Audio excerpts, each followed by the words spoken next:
ಮನಸ್ಸುಗಳಿಗೆ ನಮಸ್ಕಾರ.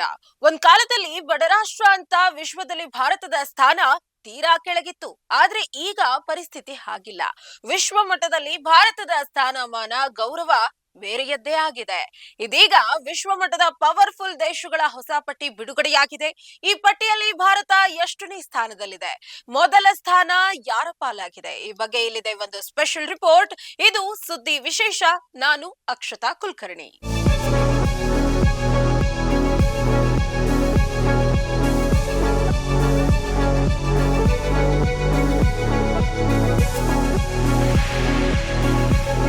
ಅತ್ಯಂತ ಶಕ್ತಿಶಾಲಿ ರಾಷ್ಟ್ರಗಳ ವಿಷಯಕ್ಕೆ ಬಂದಾಗ ಯಾವುದೇ ದೇಶಗಳಿಗೆ ತಮ್ಮ ಜಾಗತಿಕ ನೀತಿಗಳು, ಆರ್ಥಿಕ ಶಕ್ತಿ ಮತ್ತು ಮಿಲಿಟರಿ ಸಾಮರ್ಥ್ಯಗಳ ಮೂಲಕ ವಿಶ್ವ ಮಟ್ಟದಲ್ಲಿ ಮಾನ್ಯತೆ ಸಿಗುತ್ತದೆ. ಇದೀಗ ಯುಎಸ್ ನ್ಯೂಸ್ ಮತ್ತು ವರ್ಲ್ಡ್ ರಿಪೋರ್ಟ್ ನ ವರದಿಯ ಪ್ರಕಾರ 2025ರ ಪ್ರಬಲ ರಾಷ್ಟ್ರಗಳ ಪಟ್ಟಿ ಬಿಡುಗಡೆಯಾಗಿದೆ. ಈ ವರದಿಯ ಪ್ರಕಾರ ಯುನೈಟೆಡ್ ಸ್ಟೇಟ್ಸ್ ವಿಶ್ವದ ಅತ್ಯಂತ ಶಕ್ತಿಶಾಲಿ ರಾಷ್ಟ್ರವಾಗಿ ಮುಂದುವರೆದಿದೆ.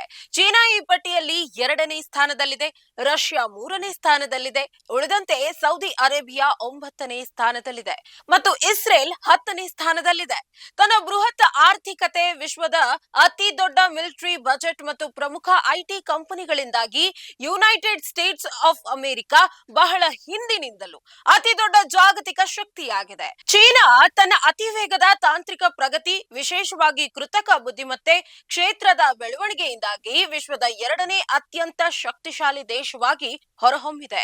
ಈ ನಡುವೆ ರಷ್ಯಾ ತನ್ನ ವಿಶಾಲವಾದ ನೈಸರ್ಗಿಕ ಸಂಪನ್ಮೂಲಗಳು ಮತ್ತು ಮಿಲಿಟರಿ ಸಾಮರ್ಥ್ಯಗಳನ್ನ ಬಳಸಿಕೊಳ್ಳುವ ಮೂಲಕ ಅಂತಾರಾಷ್ಟ್ರೀಯ ಮಟ್ಟದಲ್ಲಿ ಮತ್ತೆ ತನ್ನ ಸ್ಥಾನವನ್ನ ಬಲಪಡಿಸಿಕೊಂಡಿದೆ. ವರ್ಲ್ಡ್ ಪಾಪ್ಯುಲೇಷನ್ ರಿವ್ಯೂ ಪ್ರಕಾರ ಬ್ರಿಟನ್ ತಂತ್ರಜ್ಞಾನ, ಸ್ಮಾರ್ಟ್ ಆಪ್ಗಳಿಗಾಗಿ ತನ್ನ ಸ್ಥಾನವನ್ನ ಟಾಪ್ 10 ಪಟ್ಟಿಯಲ್ಲಿ ಉಳಿಸಿಕೊಂಡಿದೆ. ಇನ್ನು ತಂತ್ರಜ್ಞಾನ ಹಾಗೂ ಇಂಧನ ಕ್ಷೇತ್ರದಲ್ಲಿ ಜರ್ಮನಿ ಕೂಡ ವೇಗವಾಗಿ ಮುನ್ನಡೆತಾ ಇದೆ. ಫ್ರಾನ್ಸ್ ತನ್ನ ಕೈಗಾರಿಕಾ ಮೂಲಸೌಕರ್ಯಗಳನ್ನ ಮತ್ತಷ್ಟು ಆಧುನೀಕರಿಸುವ ಮೂಲಕ ಸ್ಪರ್ಧೆಯಲ್ಲಿ ತನ್ನ ಸ್ಥಾನವನ್ನ ಉಳಿಸಿಕೊಂಡಿದೆ. ಇನ್ನು ದಕ್ಷಿಣ ಕೊರಿಯಾ ತಂತ್ರಜ್ಞಾನ ಮತ್ತು ಇಂಧನ ಕ್ಷೇತ್ರದಲ್ಲಿ ಮುಂಚೂಣಿಯಲ್ಲಿದ್ರೆ ಜಪಾನ್ ಯಾವುದ್ರಲ್ಲೂ ಹಿಂದೆ ಉಳಿದಿಲ್ಲ. ಸೌದಿ ಅರೇಬಿಯಾ ತನ್ನ ತೈಲ ಸಂಪತ್ತು ಹಾಗೂ ಪ್ರವಾಸೋದ್ಯಮದ ಮೂಲಕ ಜಾಗತಿಕ ಮಟ್ಟದಲ್ಲಿ ತನ್ನ ಸ್ಥಾನವನ್ನ ಭದ್ರ ಮಾಡಿಕೊಳ್ತಾ ಇದೆ. ಇಷ್ಟೆಲ್ಲಾ ದೇಶಗಳ ಸ್ಥಾನಮಾನದ ಬಗ್ಗೆ ಮಾತನಾಡುವಾಗ ನಮ್ಮ ದೇಶದ ಸ್ಥಾನ ಯಾವುದು ಅನ್ನೋ ಕುತೂಹಲ ನಮಗೆಲ್ಲ ಇರೋದು ಸಹಜ. ಭಾರತದ ಬಗ್ಗೆ ಹೇಳಬೇಕು ಅಂದ್ರೆ ವಿಶ್ವದ ಅತಿ ದೊಡ್ಡ ಜನಸಂಖ್ಯೆಯನ್ನ ಹೊಂದಿರುವ ಭಾರತ ಆರ್ಥಿಕತೆಯ ವಿಷಯದಲ್ಲಿ ಜಾಗತಿಕವಾಗಿ 5ನೇ ಸ್ಥಾನದಲ್ಲಿದೆ.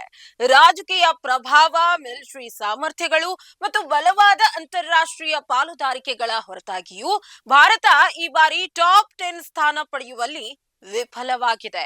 2025ರ ಶ್ರೇಯಾಂಕ ಪಟ್ಟಿಯಲ್ಲಿ ಭಾರತ 12ನೆಯ ಸ್ಥಾನದಲ್ಲಿದೆ.